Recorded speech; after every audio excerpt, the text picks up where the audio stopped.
was a Catholic priest, a Baptist preacher, and a rabbi. No, they're not walking into a bar. They actually walk into the forest together. And the three men peer through the bushes, and they see three bears, all about the same size, walking around the woods. And the priest has an idea and says to the rabbi and the preacher, I am going to try to convert one of those bears to the Catholic religion. So the priest leaves and goes to convert one of the bears. And the rabbi and preacher hear a growl, then a yell, and all is quiet again. And the priest and the bear come walking out of the woods, both unharmed and looking perfectly happy. And the other two men are astounded and ask, how did you do it? And the priest simply responds, I threw some holy water on him, and he surrendered. So the preacher, a very devout follower of the Bible, says to the priest and the rabbi that he would convert one of the bears to be a Baptist. And so he goes into the woods, and they hear another growl and even louder yelling. And the preacher comes back out with the second bear, both unharmed. And the rabbi and the priest said, how did you do it? And he told them he simply opened up the Bible and preached the gospel to it, and it became perfectly calm. So then the rabbi says, I think I'll try to convert one to Judaism now. And so he goes off into the woods, and a growl, then a roar, then a scream is heard. And about an hour later, sitting in the hospital, the preacher and the priest visit the rabbi in his bed. And they ask him, what happened?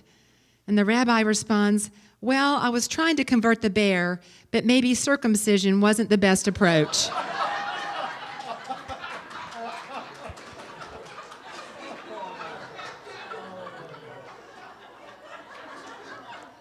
Well, you get in trouble when the theme of your talk is, what is your religion? Oh, wow, what we'll do in the name of religion, right? So, did you know that according to some estimates, there are over 4,200 religions in the world? Did you know that?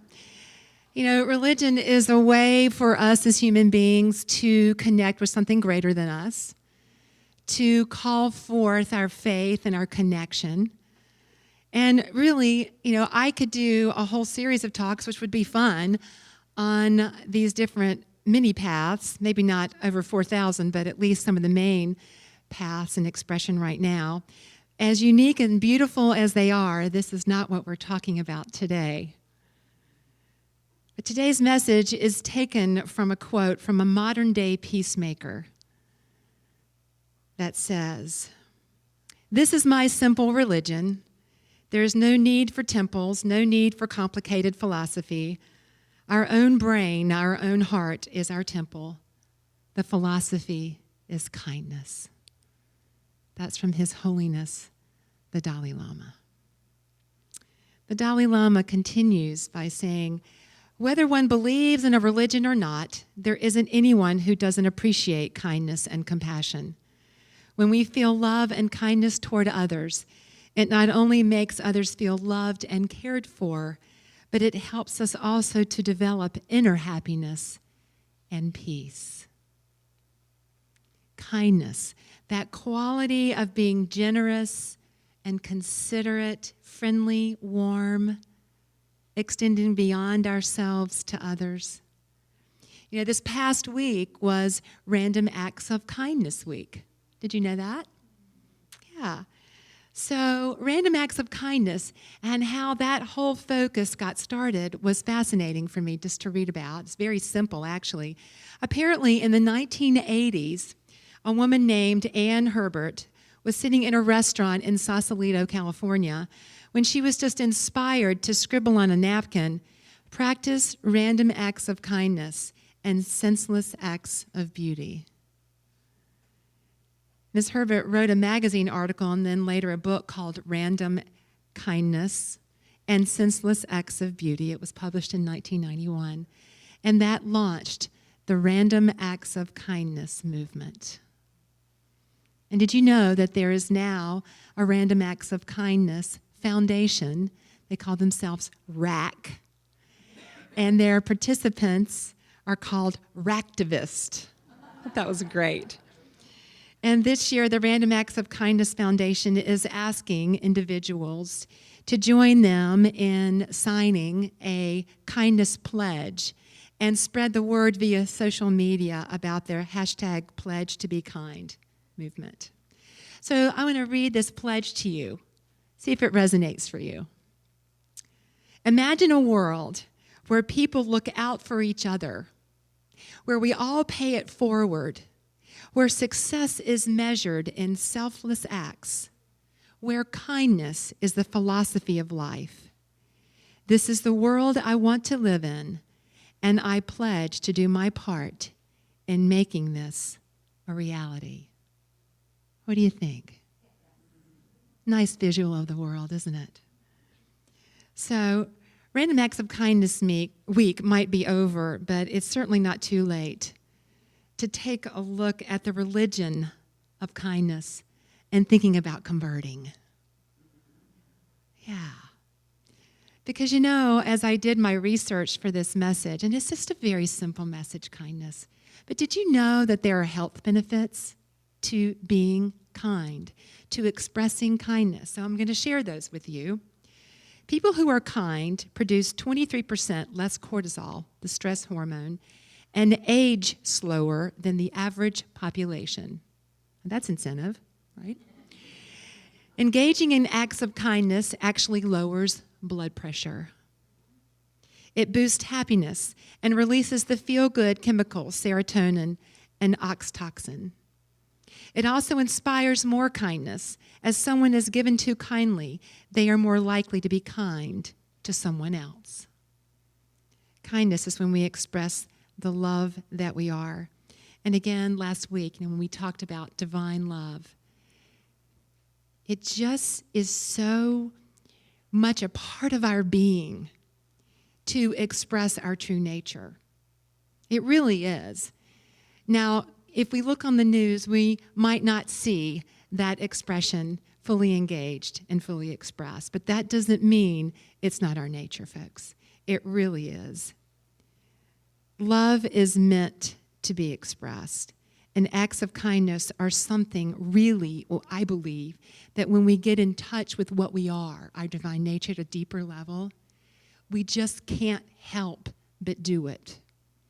Have you ever seen someone that just can't help serving or just can't help extending, just can't help but smile at someone to extend?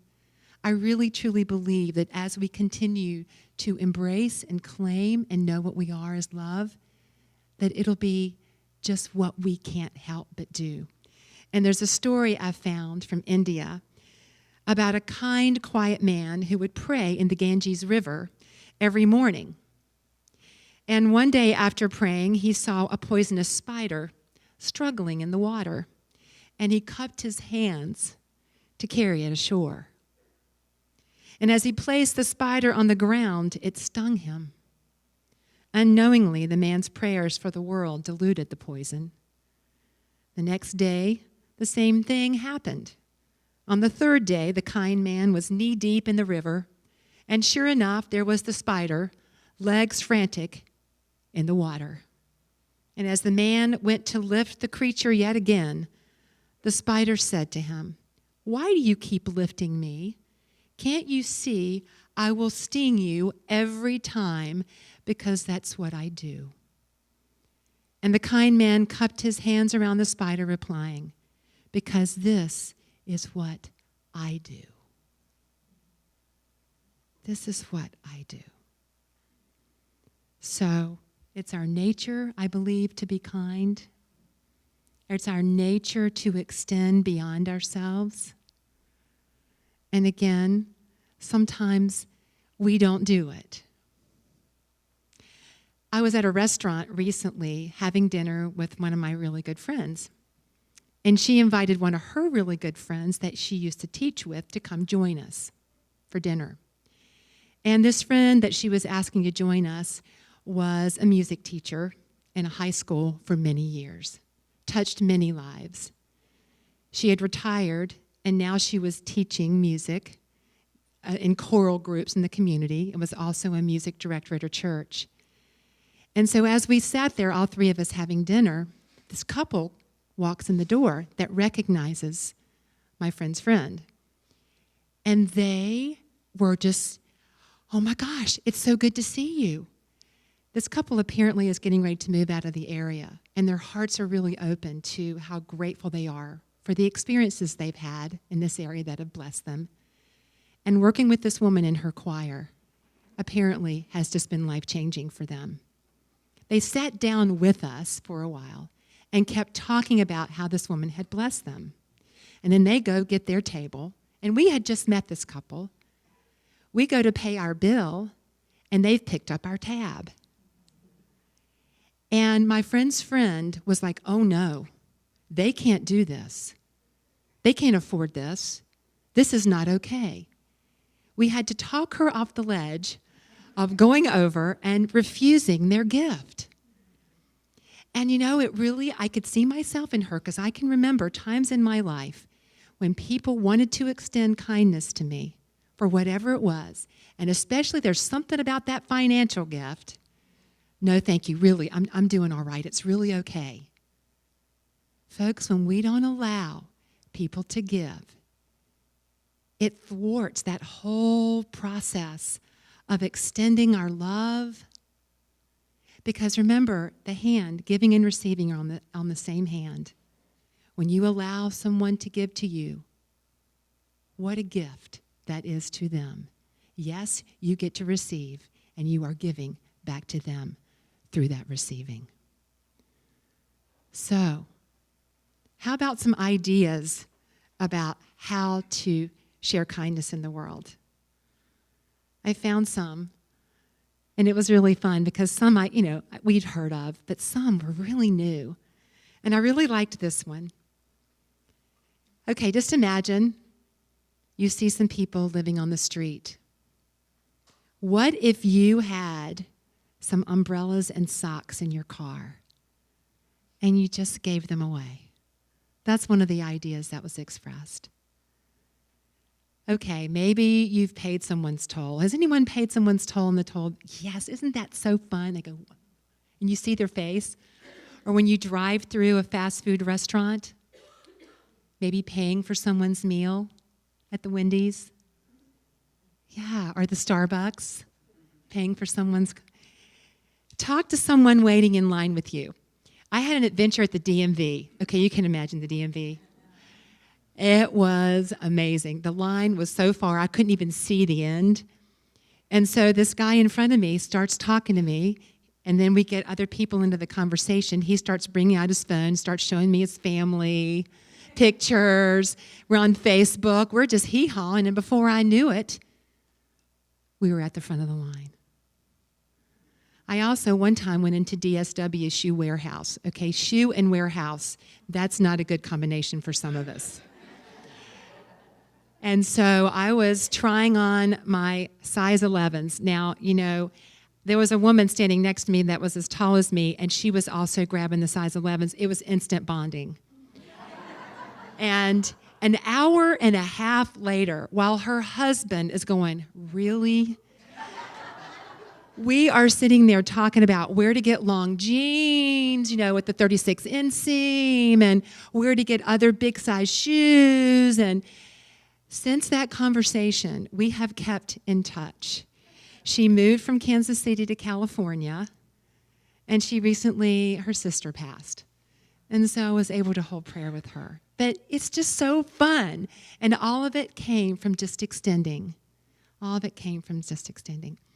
Have you ever had someone send you a text that was just like, I'm just thinking of you, I love you, or an email? And what about the whole art of writing a letter, a snail mail note or letter? Isn't it just so beautiful to receive someone's heartfelt thoughts or appreciation? Yeah. And complimenting others. That's also another place where I think we often will deflect. Oh, yeah, you did a great job. Or, oh, well, it really wasn't. Thank you. I went to a training one time that said, when someone gives you a compliment, say, thank you, I know. Yeah, everyone likes to have something special adored about them. And just smiling at someone can lift someone's day. It boosts that anti-stress hormone in you when you smile at someone. And, holding the door for someone, it used to be, that men were supposed to always hold the door for women, the chivalry and all that, and that's very sweet, and thank you. But what about women holding the door for men? I mean, who wants to have a door hit you, regardless of what sex you are? Or, of course, when we see a mom with a stroller, or just someone just holding the door. Folks, these are just such simple little acts of kindness that make such a profound difference. And I just wanted to share with you before I complete today about how kindness is spreading in the Middle East. And this was the most beautiful thing. Kindness walls are spreading around the country of Iran. And they don't know how the trend started. But apparently the first one started with splashes of bright color and bold letters saying, Wall of Kindness, above a row of hooks and pegs. Instructions inform people to leave what you don't need and take what you do need. Coats and jeans and dresses and shoes have appeared on these hooks and pegs and disappeared when those who needed them needed them. So the trend isn't just limited to walls. Apparently, a shop in Tehran put out a box with a sign reading, bread is free for those who can't pay. And Iranians have posted pictures of a fridge of kindness to feed the hungry set up inside of a store. The idea is catching on, and it's moving into Pakistan and Kurdistan. Isn't that beautiful? And the Humanitarian Relief Foundation built a wall of kindness in Istanbul. Hello, say that 10 times. Istanbul, Turkey, drawing just huge crowds. So the whole idea of paying it forward, because I can imagine that every single person in this room more than likely has a roof over their head, has clothes to keep them warm, food to keep their bellies content. What is ours to do, folks, to pay forward our good? That beautiful movie that came out in 2000 just really encapsulated it. What is ours to do? And I really wanted to ask you that this morning, just as individuals, just to search your heart. What is yours to do to pay forward your good from the love that you are, from the kindness that you are? And what is ours to do as a community? What is ours to do as a community to pay forward our good? Because, folks, the lights are on. We've got gorgeous music. We've got all these beautiful people here. What's ours to do?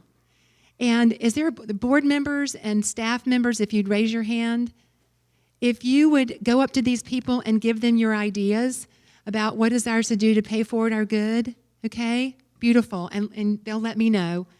And let's do it. Okay? Okay.